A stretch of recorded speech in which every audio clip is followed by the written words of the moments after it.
Hello, it's Mark Holmes here, the editorial director of the aerospace group, including Via Satellite magazine. I'm at the Gaylord Convention Center for Satellite 2016. I'm delighted to be joined today by Peter Hoene, the president and CEO of SES Government Solutions.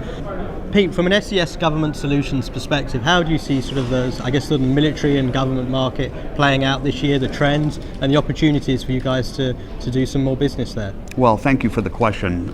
SES Government Solutions is a wholly owned subsidiary of our parent company, SES, and our sole focus is satisfying the needs of the U.S. government.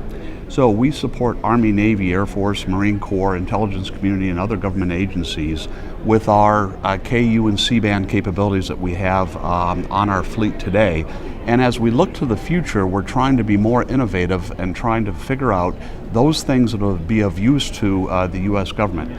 For example, we're taking on hosted payload opportunities for the U.S. government. Many of you have heard about CHIRP, commercially hosted IR payload, and we're the proud host of CHIRP. We're also the host of a FAA Wide Area Augmentation Service for the GPS called WAAS and NASA Gold, as well as two European hosted payloads, EGNOS 1 and 2.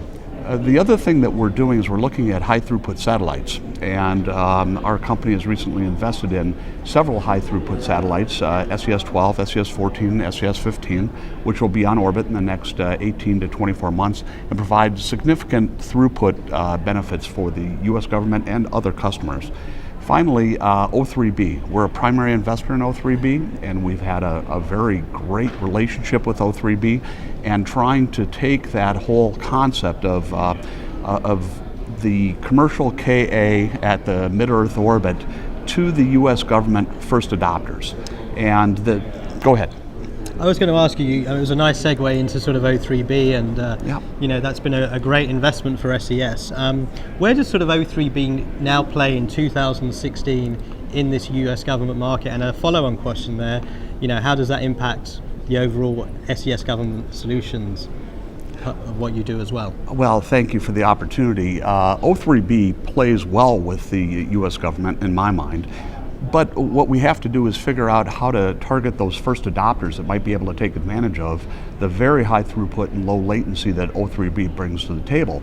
It's competing potentially with other capabilities, more legacy KU and C-band capabilities from geosynchronous orbit, where O3B is a mid-Earth orbit and it has very high throughput, very low latency, fiber-like latency, that the U.S. government customers that are looking at this saying, yes, that's what we want. Ironically, the first adopter of this that we've had in terms of contract activity has been NOAA and the National Weather Service, backhauling weather data from American Samoa. We're also looking at CENTCOM and SOCOM and the intelligence agencies for the backhaul of very, very high amounts of ISR data. As a result of that, there are no other solutions that can give you the kind of throughput and low latency that we see with O3B, and so we expect 2016 to be a banner year in the use of O3B in the U.S. government perspective. So do you expect there'll be a significant breakthrough as regards O3B in the U.S. government this year? We do. We're confident. We're getting some signs from the demand signals from the U.S. government users that they're very interested in O3B, particularly for the backhaul of ISR data.